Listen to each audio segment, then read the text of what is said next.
Bonjour à tous, Emeralda Marie, j'espère que vous vous portez bien aujourd'hui. Je suis ravie de vous retrouver avec une toute nouvelle vidéo.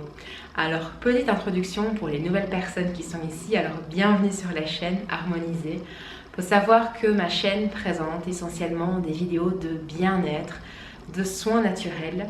Je suis juriste, je suis également prof de yoga et je suis une pure passionnée de l'approche holistique de l'être humain, des soins naturels, de l'approche la plus douce, la plus simple, la plus naturelle possible, la plus authentique et complète possible de la santé de l'être humain. Et du coup, vraiment ici, chaque fois, je vais vous présenter dans mes vidéos des techniques, les meilleures techniques possibles que j'ai eu l'occasion d'expérimenter, souvent pendant plusieurs années, et qui me permettent aujourd'hui de toujours être dans cette quête d'équilibre et de toujours de mieux-être. Alors n'hésitez pas à vous abonner à ma chaîne si vous souhaitez voir d'autres vidéos, pour ne pas les manquer surtout. Et entrons à présent dans le vif du sujet. Alors le sujet du jour, c'est la chute de cheveux. La chute de cheveux et également l'alopécie et la calvitie. Alors la chute de cheveux, la question du traitement naturel de cheveux, c'est un sujet qui me passionne aussi, comme vous le savez. Ceux qui suivent ma chaîne depuis un moment savent que j'ai déjà publié quelques vidéos sur le sujet. Alors vous pouvez déjà aller voir ma vidéo sur le gel d'aloe vera. Je vous explique comment récolter le gel d'aloe vera, comment le fabriquer maison. Et sachez que le gel d'aloe vera est excellent pour vos cheveux. Allez voir mes vidéos, je vous mettrai le lien en barre d'infos. C'est une première chose. Deuxième chose, je vous ai déjà partagé également une vidéo astuce, une astuce naturelle de masque capillaire maison que vous pouvez fabriquer mais très facilement avec ce qui est déjà dans votre cuisine. Il faut savoir que j'ai encore plein d'autres recettes à vous partager, notamment le shampoing aux œufs. Si ça vous intéresse de connaître ma recette, n'hésitez pas à laisser un commentaire que je puisse la prochaine fois faire cette vidéo-là. Mais aujourd'hui, plus spécialement, vraiment ce dont je voulais parler, le cœur du sujet aujourd'hui, c'est la question de la chute des cheveux et quels sont les traitements naturels, hormis le masque que je vous ai déjà présenté et hormis le gel d'aloe vera, quels sont les traitements naturels qu'on peut mettre en place, quelles sont les solutions qu'on peut utiliser aujourd'hui lorsqu'on souffre de chute de cheveux et également d'alopécie. Alors avant toute chose, sachez que la perte de cheveux, c'est un phénomène qui est naturel. Tout le monde, tant hommes que femmes, nous perdons naturellement jusqu'à 100 cheveux par jour. Donc c'est tout à fait normal si lorsque vous brossez, vous peignez vos cheveux, vous constatez qu'il y a des cheveux sur votre brosse ou votre peigne. C'est un phénomène qui est naturel, mais qui s'accentue avec l'âge, avec l'hérédité d'un facteur d'accentuation, également les saisons. Il faut savoir qu'ici on est en pleine phase automnale. Le fait d'être en automne, d'avoir moins de lumière, va jouer sur nos hormones et du coup nous allons également perdre beaucoup plus de cheveux. La question hormonale, nous allons l'aborder juste après. Ça, c'est la chute de cheveux. Donc c'est un phénomène qui est tout à fait naturel. Le cheveu va grandir, il va croître, à un moment donné il va tomber. Puis le cheveu va revenir. Par contre, l'alopécie, c'est autre chose. L'alopécie, c'est une chute de cheveux qui est pathologique. Là, on est vraiment sur le plan médical. Une personne qui souffre d'alopécie, c'est une personne qui va perdre des cheveux. Ça peut toucher tant les hommes que les femmes. Les femmes ne sont pas épargnées d'alopécie. Il faut savoir que dans notre société ici occidentale, il y a beaucoup plus d'hommes que de femmes qui sont touchés.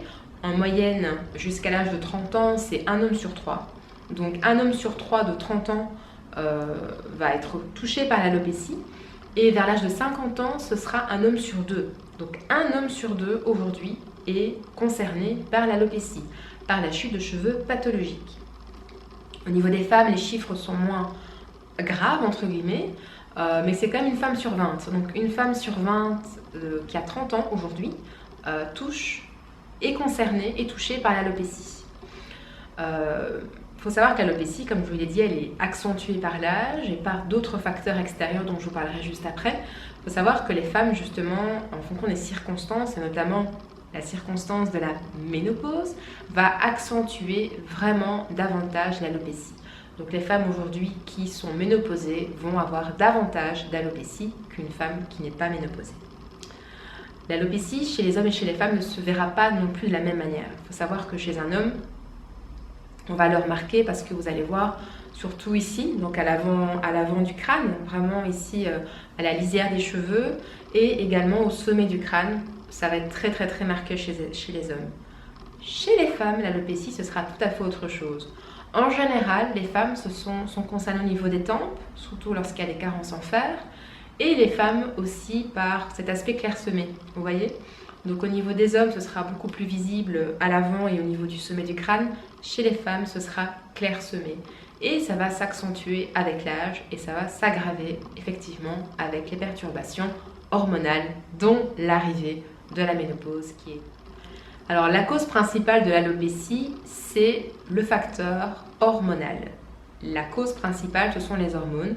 Alors je dis bien principale parce que vous pouvez également être touché par l'alopécie en raison d'une maladie. Certaines maladies entraînent une alopécie et dans d'autres cas, ça peut être un traitement médical. Donc parfois, vous avez un traitement médical qui va malheureusement vous entraîner une perte de cheveux pathologique. Mais ici, moi, ce dont je parle, c'est plutôt la perte de cheveux liée aux hormones. L'aspect hormonal qui est vraiment la cause la plus fréquente d'alopécie aujourd'hui. Alors étant donné que ça se joue sur le plan hormonal, c'est la raison pour laquelle lorsqu'on est sensible, lorsqu'on est face à une perturbation hormonale, une variation hormonale, je préfère le mot variation, le cas de la grossesse, variation hormonale, l'accouchement, il y aura également variation hormonale chez les femmes, la ménopause comme je vous l'ai dit, ou encore une phase de stress, vraiment un stress chronique, même un stress chronique ou bien un stress qui va venir avec un choc traumatisant, peuvent également entraîner des chutes des cheveux jusqu'à l'alopécie. Dès lors, c'est toujours intéressant aussi de prendre en compte le fait, la cause. Qu'est-ce qui est le facteur qui va vraiment déclencher votre variation hormonale et qui va du coup entraîner votre chute de cheveux. C'est également intéressant à toujours vérifier, à toujours prendre en compte. Alors si on se pose la question, pourquoi est-ce que les hommes sont beaucoup plus concernés que les femmes par l'alopécie, étant donné, comme je vous l'ai dit, que le facteur principal, ce sont les variations hormonales. En fait, les hormones qui sont concernées ici, dont je vous parle, ce sont les hormones mâles, ce sont les hormones androgènes, dont la testostérone.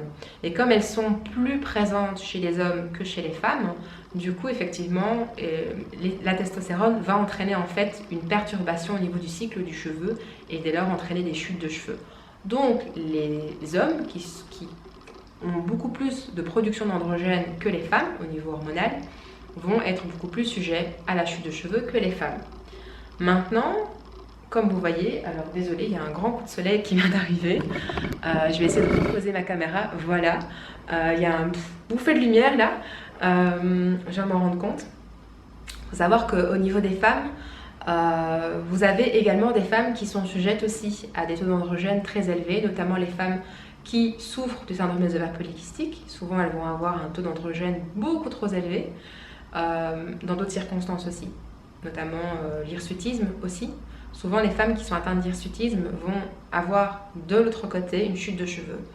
Donc ça se passe surtout au niveau endocrinien. Donc si vous vous sentez concerné par la question, n'hésitez pas à aller voir un médecin. Il y a des spécialistes, des endocrinologues qui pourront vous faire une prise de sang pour vérifier où vous en êtes. Au niveau de vos hormones, au niveau de vos carences éventuelles en zinc, de vos carences éventuelles en fer. Un taux de ferritine trop bas peut entraîner également une chute de cheveux. Donc là, on parle au niveau médical. Alors, je ne suis pas médecin, du coup, moi, je ne vais pas vous parler de la sphère médicale. Moi, ce que je vais vous présenter aujourd'hui, ce sont des traitements naturels, des solutions qui sont naturelles, qui sont vraiment adaptées et qui, du coup, moi, c'est de ça dont j'ai envie de vous parler aujourd'hui. Il existe donc des solutions pour pouvoir favoriser la pousse des cheveux, stimuler la pousse des cheveux pour freiner, atténuer la chute des cheveux et qui sont des solutions et des traitements qui sont naturels.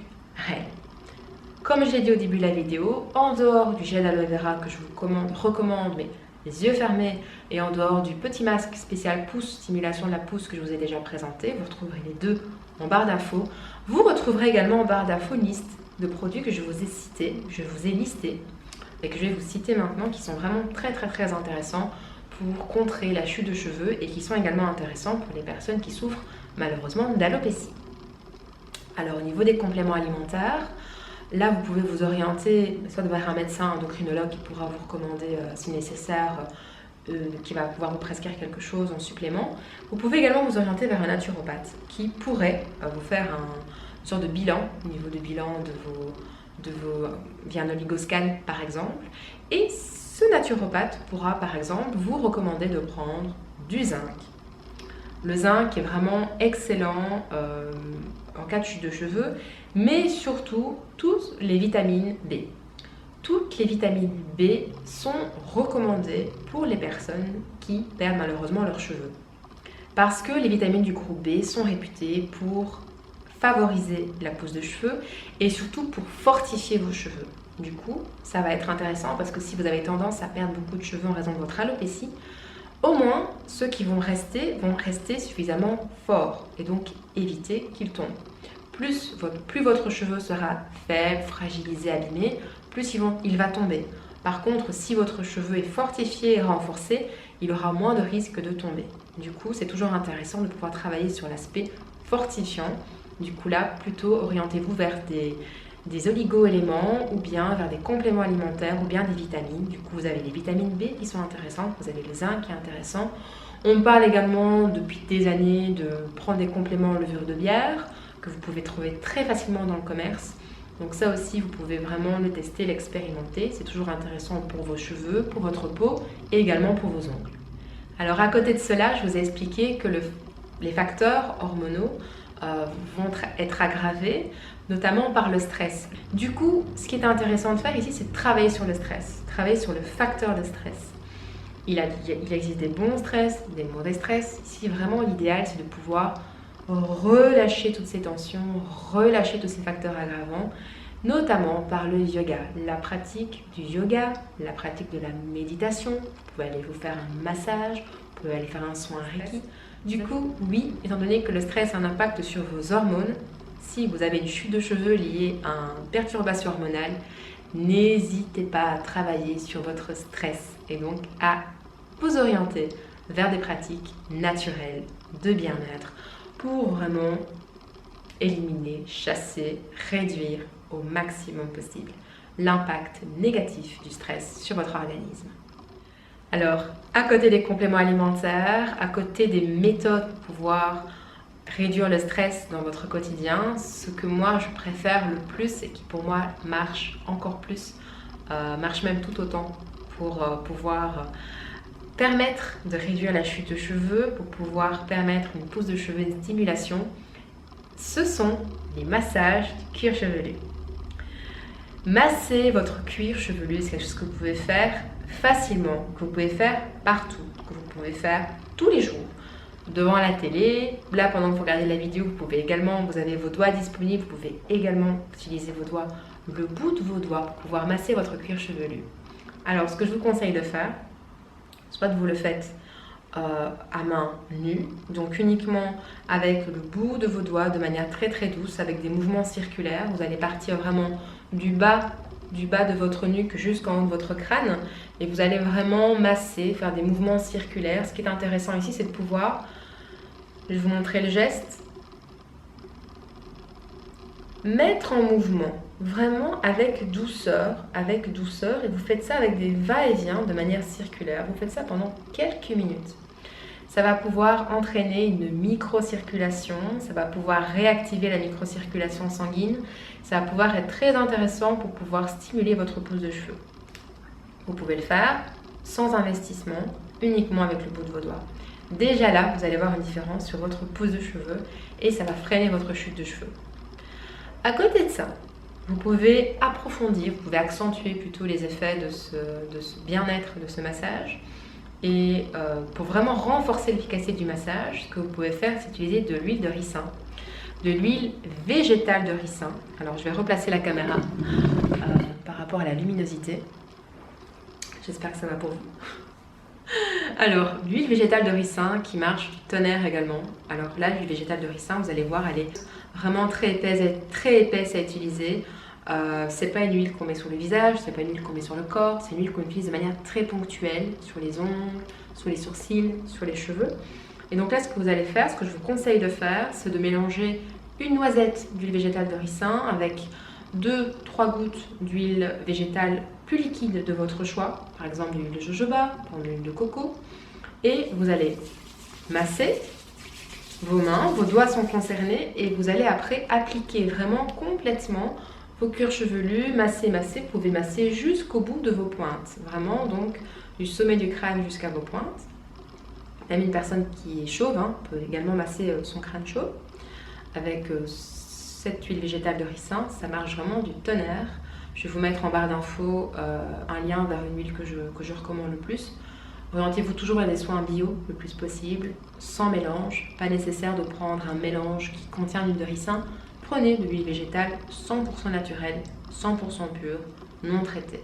Ça, c'est la première chose c'est la deuxième chose que je vous recommande au niveau de l'huile. Et alors ensuite, si vous voulez encore plus renforcer l'aspect bénéfique du massage, donc je vous ai dit, vous massez votre cuir chevelu, vous pouvez stimuler la pousse avec de l'huile végétale de ricin.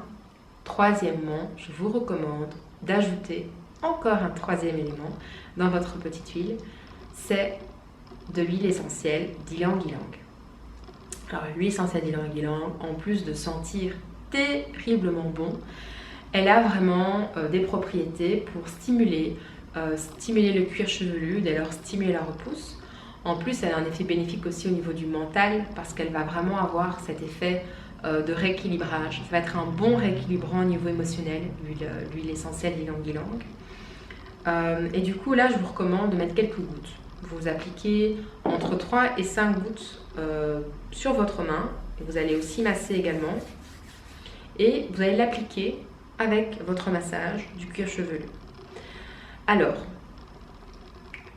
ce massage de cuir chevelu, comme je vous l'ai dit, vous pouvez le faire tous les jours. Vous allez me dire, le problème, c'est que je me retrouve avec de l'huile sur les cheveux. Du coup, l'huile de ricin, si vous voulez utiliser l'huile de ricin en plus que le massage de cuir chevelu, vous utilisez ce soin d'huile de ricin juste avant votre shampoing. Donc vous faites votre massage tous les jours à sec, puis la veille de vos shampoings ou le matin de votre shampoing, vous prenez le temps de masser, masser, masser avec de l'huile végétale de ricin et si vous pouvez également rajouter de l'huile essentielle d'ylang-ylang. Et sinon, ce que vous pouvez faire, c'est ne pas utiliser d'huile végétale de ricin et c'est uniquement masser votre cuir chevelu avec l'huile essentielle d'ylang-ylang. L'huile essentielle d'ylang-ylang n'aura pas d'effet gras sur votre cuir chevelu ni sur vos cheveux, donc vous pouvez l'utiliser tous les jours. Et vous allez voir, elle sent tellement bon que ça va vous faire même du bien. Elle a vraiment un effet bénéfique, comme je vous l'ai dit. Attention à ce que je viens de dire, pour les femmes enceintes, femmes allaitantes, pour les enfants en bas âge et pour les personnes sensibles, veuillez vérifier si vous pouvez ou non utiliser l'huile essentielle d'ylang-ylang. L'huile végétale de ricin, aucune contre-indication. L'huile essentielle, toujours prendre ses précautions. Alors, voilà, j'espère que cette vidéo vous a plu. Je vous ai partagé aujourd'hui mes petites astuces qui permettent vraiment de lutter efficacement contre la chute des cheveux. N'hésitez pas à tester ces techniques, à les appliquer au quotidien. C'est très facile à mettre en place, ça prend que quelques minutes. Vous allez très rapidement voir les effets bénéfiques. Il faut savoir que sur un mois, vous pouvez avoir une pousse qui varie entre 1 cm, 2 cm, voire 2 cm et demi. Si vous avez une chute de cheveux conséquente, juste le fait déjà de pouvoir activer votre cuir chevelu, de pouvoir prendre soin de réduire votre stress et également de vous complémenter suffisamment. En plus, forcément une alimentation équilibrée, bien sûr, je ne l'ai pas dit mais ça va de soi. N'hésitez pas en tout cas à me donner un feedback si vous avez testé ces soins. Si vous en avez d'autres à partager aussi, n'hésitez pas à laisser un commentaire pour que tout le monde puisse en bénéficier. Et en tout cas, je vous dis d'ores et déjà à très bientôt pour une prochaine vidéo. N'hésitez pas à vous abonner à la chaîne, n'hésitez pas à vérifier la barre d'infos avec tous les liens qui sont concernés au sujet de la vidéo. Et prenez soin de vous. À bientôt!